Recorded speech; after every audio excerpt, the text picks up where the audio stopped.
Est-ce que ça t'est déjà arrivé de recevoir une grosse facture de ta compagnie de téléphone après un voyage à l'étranger?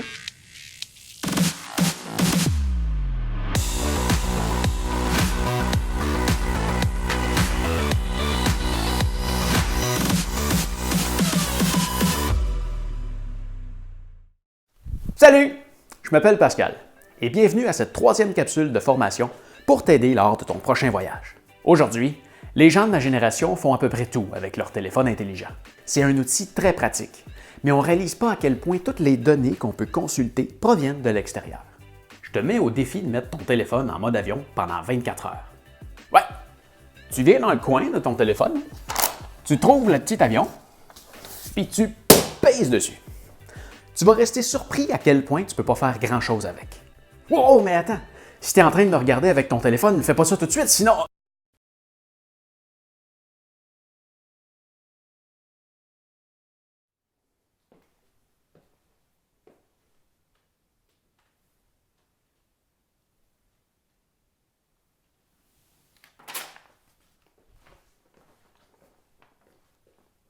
Mais si tu ne peux pas faire grand-chose avec ton téléphone, c'est uniquement parce que tu t'es pas bien préparé. Chaque fois que je pars en voyage, je télécharge plusieurs informations dans mon téléphone. Dès que je quitte le Canada, je mets mon téléphone en mode avion jusqu'à mon retour. Mon premier ami dans mon téléphone en voyage, c'est Google Maps. Tu le sais, j'aime ça savoir où est-ce que je suis. Si tu as écouté les deux premiers épisodes, tu te rappelles probablement que je t'ai présenté deux outils pour ne pas te perdre. Ma montre et Strava. Eh bien, en voilà un troisième. Comme ça, si tu te perds, tu ne pourras pas dire que c'est parce que je t'ai pas bien instruit. Tout le monde connaît Google Maps. C'est sans aucun doute la meilleure carte au monde. Mais si tu as mis ton téléphone en mode avion, comme je t'ai demandé au début, tu vas te rendre compte bien assez vite que sans Internet, l'application ne sert pas à grand-chose. Comme dans l'exemple à côté, si je zoome sur la France, tu vois bien que... il n'y a pas grand-chose. Les données ne sont pas dans ton téléphone. Sont toujours sur Internet. Je vais te montrer une fonction méconnue de la plupart des gens. Dans Google Maps, si tu te rends dans le coin en haut à gauche et que tu observes attentivement les options disponibles, tu vas te rendre compte qu'il y a une option qui s'appelle Offline Maps ou Zone hors connexion, si ton téléphone est en français. Ce qu'on voit juste ici, c'est la liste des sections qui ont été téléchargées. On va en ajouter une ensemble. C'est pas très compliqué. Tout ce qui se trouve dans l'encadré bleu sera téléchargé dans le téléphone. On zoome sur la carte pour sélectionner la région qu'on veut télécharger. Le poids du téléchargement varie selon la complexité du fichier. Par exemple, si on veut télécharger New York, on voit en bas que ça va occuper 340 MB dans le téléphone.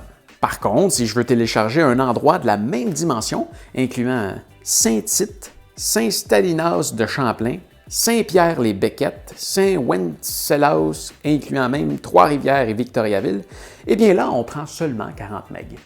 Si t'es pas trop calé en informatique et que des megs, ça te dit rien, on peut imaginer les megs comme des kilos. Hein?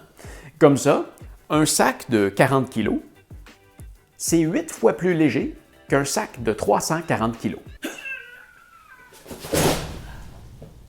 Une fois la région encadrée, j'appuie sur « Download » ou « Télécharger » en français. La carte se télécharge alors dans le téléphone et je peux accéder à presque tous les détails sans Internet. Parce qu'on ne peut pas créer d'itinéraire avec les transports en commun, en Uber, à pied ou en vélo. Mais on peut le faire en voiture. Et comme la majorité des routes utilisées par les voitures peuvent aussi être utilisées par les piétons et les cyclistes, eh bien... on peut même trouver la plupart des commerces. Mais attention, la carte reste dans le téléphone un maximum de 30 jours, à moins de l'avoir remis à jour avant la fin du délai. Je peux même renommer la carte. Par exemple, celle-là, c'est Montréal. Il y a tout plein d'autres options intéressantes sur Google Maps, mais on va y revenir un peu plus tard. Avant, je veux te parler d'une autre application très intéressante pour prévoir un voyage avec plusieurs destinations. Encore une application développée par Google. Ben oui, je les aime Google. Je peux même pas dire qu'ils me payent pour parler d'eux. Ma chaîne a été démonétisée depuis le 20 février parce que j'ai pas encore 1000 abonnés. Sens-toi surtout pas mal de faire monter le chiffre à côté du bouton abonné. C'est juste un petit clic. L'application que je veux te faire découvrir, c'est Google Trip. Disponible sur Android et iOS. Google Trip, c'est une application qui te permet d'obtenir beaucoup d'informations. Je ne l'ai pas vraiment utilisé jusqu'à maintenant, mais c'est certain que je vais l'utiliser dans mon prochain voyage. Sans même que je l'ai utilisé, l'application a déjà regroupé des lieux que j'ai visités parce que j'ai reçu par courriel des billets de réservation d'avion et d'hôtel. Alors si je vais voir mon voyage aux Bermudes, Google a automatiquement regroupé les informations de mes vols et me donne l'heure de départ, les quais d'embarquement, mes sièges, si je les ai réservés, mon numéro de confirmation, et je peux retourner voir le email de la compagnie aérienne. Je retrouve aussi la réservation de ma chambre que j'ai louée sur Airbnb, avec les dates, adresses et numéro de téléphone. Et tout ça au même endroit. Un peu plus bas, mon voyage en Italie. Il y a 3 villes qui s'affichent parce que j'ai fait des réservations d'hôtels en ligne. On va prendre Rome, par exemple. Ici, on peut voir tout ce qu'il y a à faire dans la ville, en commençant par les attractions les plus populaires. Attention aux trappes à touristes, mais c'est quand même intéressant. Disons que je veux voir le Colisée. J'ai une description de l'endroit, sa position sur la carte, ses heures d'ouverture, le numéro de téléphone de la compagnie, les heures d'achalandage, et ce, pour chaque jour de la semaine. C'est vraiment génial pour éviter les fils. J'ai même des vidéos YouTube de l'endroit et des commentaires des gens qui l'ont visité. C'est vraiment immense. Bon, je veux y aller. Je m'ajoute un petit drapeau. Quoi d'autre? Des suggestions pour moi selon Google, les trucs les plus anciens de Rome, des boutiques spécialisées en nourriture, les endroits les plus populaires visités par les habitants de Rome et tout plein d'autres catégories. Disons que je m'ajoute ces activités au hasard. Les endroits que j'ai enregistrés sont ici. Maintenant, je veux me faire un plan de ce que je veux visiter. Il y a des suggestions de tours déjà préparées ou je peux même faire le mien avec les points que j'ai sauvegardés. Bon, c'est quand même poussé. C'est pas du tout mon genre de voyage. C'est quand même intéressant. J'aime ça, avant de partir, aller voir ce que je peux aller faire. Mais j'aime aussi ça laisser place à la surprise. Aller me promener au hasard un peu partout et laisser place à la surprise. Mais je suis certain que c'est une option qui va en intéresser plus d'un. On peut aussi avoir accès à toutes les informations sur la gastronomie locale et les meilleurs restaurants de la région. Ça, c'est mon département. Si tu me suis sur YouTube depuis le début, tu t'es sûrement rendu compte que j'adore la bouffe.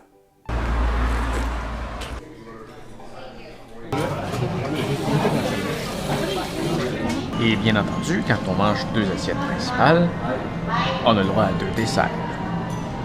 Ben oui, c'est comme ça que ça marche dans la vie. Il y a aussi plusieurs informations sur les moyens de transport à partir de l'aéroport.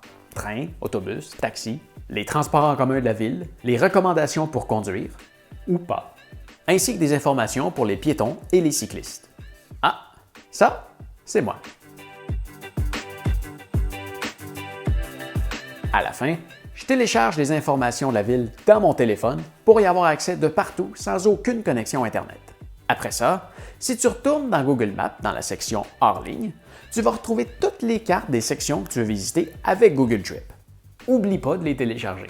Malgré tout, tu vas sûrement avoir besoin d'informations de temps à autre. Par exemple, je réserve presque jamais d'hôtel. Et si je le fais seulement quelques heures avant mon arrivée. En fait, généralement, quand je me lève le matin, j'ai aucune idée d'où est-ce que je vais aller dormir le soir. Alors j'ai besoin d'une connexion Internet pour la trouver. Je cherche la prochaine hôtel à l'aide de la connexion Internet de l'hôtel précédente ou sur la route au resto. On est en 2018 quand même. Il y a des connexions Wi-Fi partout. Si ton hôtel n'a pas de connexion Wi-Fi, sauve-toi en courant. Oui, bonjour, j'aimerais un lit pour une nuit, s'il vous plaît. C'est quoi ça? Pas de Wi-Fi? Non, monsieur. Si tu ne sais pas où trouver une connexion Wi-Fi, cherche un McDonald's. Ils sont à pratiquement tous les coins de rue et ils ont toujours du Wi-Fi gratuit. Mais c'est généralement le matin à l'hôtel que je fais la recherche des informations que je vais avoir besoin. Si tu te souviens, à la dernière capsule, je t'avais parlé que les trajets Strava ne pouvaient pas être téléchargés dans le téléphone. C'est pour ça que j'ouvre mon trajet sur mon téléphone avant de partir. Si je ne ferme pas la page, l'information avec la carte et mon trajet vont rester affichés. C'est aussi de là que je me fais une petite liste des endroits où est-ce que je pourrais aller dormir la nuit prochaine, mais sans réserver. La réservation d'hôtel, c'est un gros sujet à lui seul. Je te reviens là-dessus dans un épisode à venir. Si c'est un train ou un autobus que tu vas attraper le matin, tu peux demander à partir de la connexion Wi-Fi de l'hôtel à Google Maps. Regarde comment c'est bien fait. Il te dit où aller, à quelle heure l'autobus va partir, sur quelle ligne embarquer et dans quelle direction. L'heure à laquelle il faut débarquer et changer de métro. Dans l'exemple ici, c'est une ligne de métro. S'il s'agissait d'un train dans une gare, il irait même jusqu'à dire le numéro de la plateforme où embarquer. Il indique le nombre de stations à passer ainsi que leur nom. Une fois que tu as collecté tout ça, tu as juste à faire une capture d'écran et tout est dans ton téléphone. C'est génial!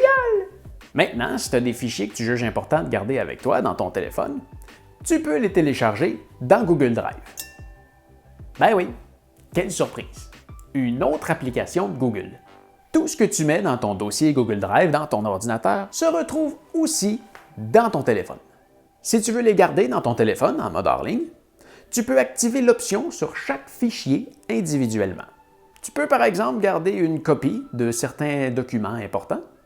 Et si jamais tu le perds et que tu perds aussi ton téléphone, ben au moins tu vas pouvoir aller rechercher une copie à partir d'une connexion Internet quelque part. Je me serais sûrement senti un petit peu moins mal si j'avais fait ça quand j'ai perdu mon portefeuille au Japon.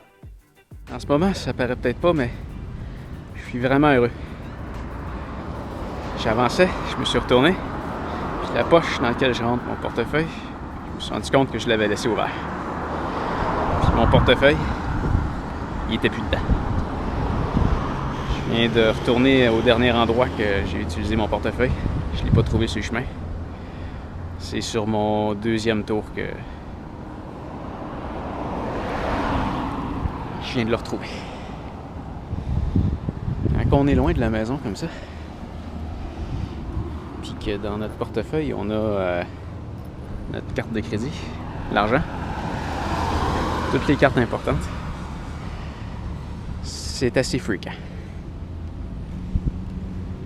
Puis là, ben, tout est là. Finalement, si tu veux donner des nouvelles à tes amis ou à ta famille, tu peux les rejoindre avec FaceTime, Google Duo, Facebook, Facebook Messenger, Skype, ou tu peux même leur envoyer un email ou une carte postale. En plus, comme tu n'auras pas de connexion Internet partout où est-ce que tu vas aller, ton téléphone il va arrêter de te déranger en t'envoyant plein de notifications qui vont un peu gâcher ton voyage parce que tu ne seras pas en train de profiter de tout ce qui est autour de toi. Tu vois, voyager avec son téléphone en mode avion, c'est pas si compliqué que ça. Mais attention, se connecter sur les réseaux Wi-Fi publics dans les hôtels, dans les restaurants et un peu partout, ça semble bien beau et facile, mais ça peut être très dangereux. Quelqu'un pourrait intercepter tes conversations, tes fichiers et même les mots de passe de tes comptes les plus importants. Tu pourrais aussi avoir un accès restreint à certains sites web que tu as vraiment besoin d'aller visiter. Mais encore là, j'ai une solution pour ça. C'est un VPN. Mais c'est quoi un VPN? C'est le sujet de la semaine prochaine. Aujourd'hui, je voulais te démontrer que c'est possible, lors d'un voyage, d'éviter d'envoyer des sommes astronomiques à des compagnies de télécommunications pour obtenir du service à l'étranger. Grâce aux applications que je t'ai présentées aujourd'hui, tu vas être en mesure d'avoir accès directement aux informations que tu as besoin dans ton téléphone sans connexion Internet. Puis pour le reste, il y a le Wi-Fi. Si tu as des questions ou des commentaires, n'hésite pas à m'écrire dans la boîte juste en dessous de la vidéo. Gêne-toi pas, c'est fait juste pour ça. J'espère que tu as apprécié la capsule. Si oui, tu peux me faire un pouce en l'air et t'abonner à ma chaîne. Pour rien manquer de ce que je fais, tu peux aussi venir me visiter directement sur mon site web, pascalmarquis.com. Merci de m'avoir écouté et on se revoit la semaine prochaine. Salut!